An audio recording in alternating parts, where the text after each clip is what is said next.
4 से 5 दिन बचे हैं और लग रहा है कि कुछ भी नहीं पता हूँ। लास्ट 4-5 दिनों में पूरा सिलेबस पढ़ना ज़रूरी है। द स्टूडेंट ये गलती करते हैं कि कुछ नया पढ़ लेते हैं इन 4-5 आज मैं बताऊंगी कि कैसे इन 4-5 दिनों में कॉन्फिडेंस के साथ रिवीजन करना है, जिससे तुम 98% 95% ईजिली लेके आ सकते। सबसे बड़ी मिस्टेक, जो नहीं आता वो भी इस टाइम पे पढ़ लेते हैं। मतलब कि जो चीज़ हमें नहीं आती, पूरे साल नहीं पढ़ी, उस चीज़ को भी अभी लेके बैठे 4 से 5 घंटे बर्बाद कर देंगे अच्छे से। फिर उसके बाद रियलाइज़ होगा यार ये तो इतने नंबर का ही था। ये चीज़ बिल्कुल भी नहीं करनी है। इस टाइम पे तुम्हें नया कुछ भी नहीं उठाना है। जो पूरे साल पढ़ा है बस उसी चीज़ का रिवीजन करना है बार बार।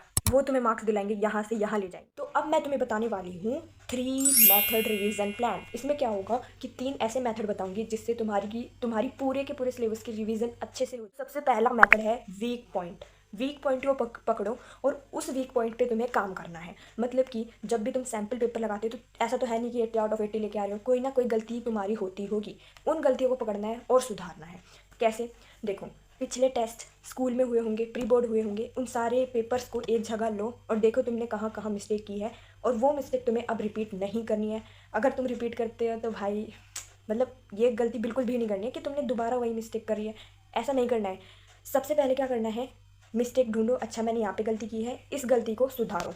सेकंड मेथड है एक्टिव रिकॉल। ये इतना एफिशिएंट मेथड है। इस मेथड में क्या करना होता है मैं तुम्हें बताती हूँ। सबसे पहले जिस बुक से तुम पढ़ रहे हो उस बुक को कर देना है बंद। ठीक है, उस बुक को बंद करके एक रफ नोटबुक लेनी है और जितना भी तुमने पढ़ा है उसको सबको ना लिख लिख के रिवाइज करना है। ठीक है, इसमें ऐसे होता है कि बुक बंद करी, जितना याद आ रहा है रिकॉल करने की, याद करने की कोशिश करनी है और लिख लिख के देखना है।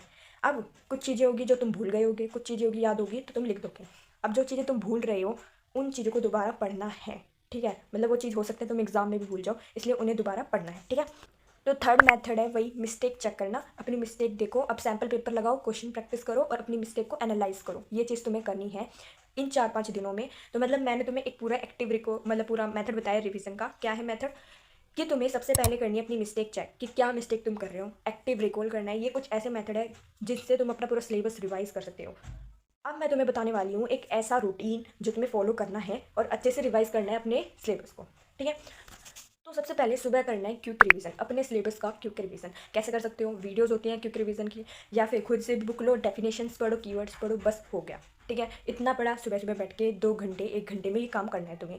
उसके बाद लगाना है सैम्पल पेपर। ठीक है, तुमने पूरे सिलेबस को पढ़ लिया, अब उसी सब्जेक्ट का सैम्पल पेपर उठाना है और पढ़ना है। जैसे सबसे पहला एग्जाम तुम्हारा मैथ का है, तो अभी तुमने सुबह मैथ के सारे फॉर्मूले रिवाइज करे, अब उसका सैम्पल पेपर लगाओ।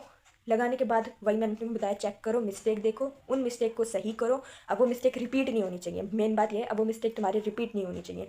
तो अब वो तुमने किया।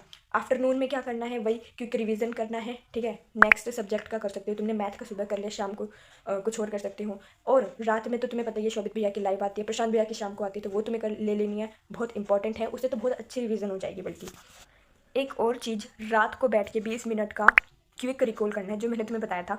मतलब कि पूरे दिन जितना भी पढ़ा है उसको एक पेपर लो, पेन लो और लिख के देख लो, बस। अब बात आती है कि क्या चीज़ें नहीं करनी है, बिल्कुल भी नहीं करनी है। सबसे पहली चीज़, नया चैप्टर बिल्कुल भी स्टार्ट मत करना। 10-12 घंटे की पढ़ाई लगातार मत करना, ब्रेक लेना। और तीसरी चीज़, दूसरों के टाइम टेबल को देख के मत डरना, पैनिक मत करना, अपने आप को कंपेयर बिल्कुल भी मत करना। ये चीज़ें जो तुम्हें नहीं करनी है और जो करनी है वो बता ही दी है। इससे तुम बहुत अच्छा स्कोर कर सकते हो अपने एग्जाम में। सो अभी अगर तुम्हें किसी भी चीज़ में डाउट है तो तुम कमेंट करके पूछ सकते हो। सो मिलते हैं नेक्स्ट वीडियो में, तब तक के लिए बाय बाय।